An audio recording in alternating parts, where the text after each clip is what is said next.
Una sa lahat, binabati kong maligayang kalayaan ng buong Pilipinas. Si Chris ay isa sa may kadangi-tanging hinaharap sa Batch 1969 Boys Department ng mga panahon na iyon.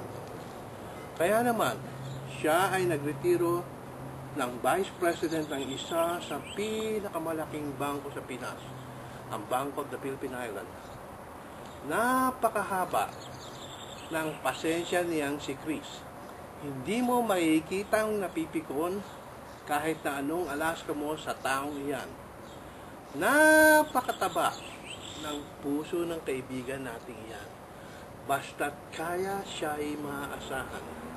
Kaya naman, napakagaling makisama ng kaibigan nating si Cristinora.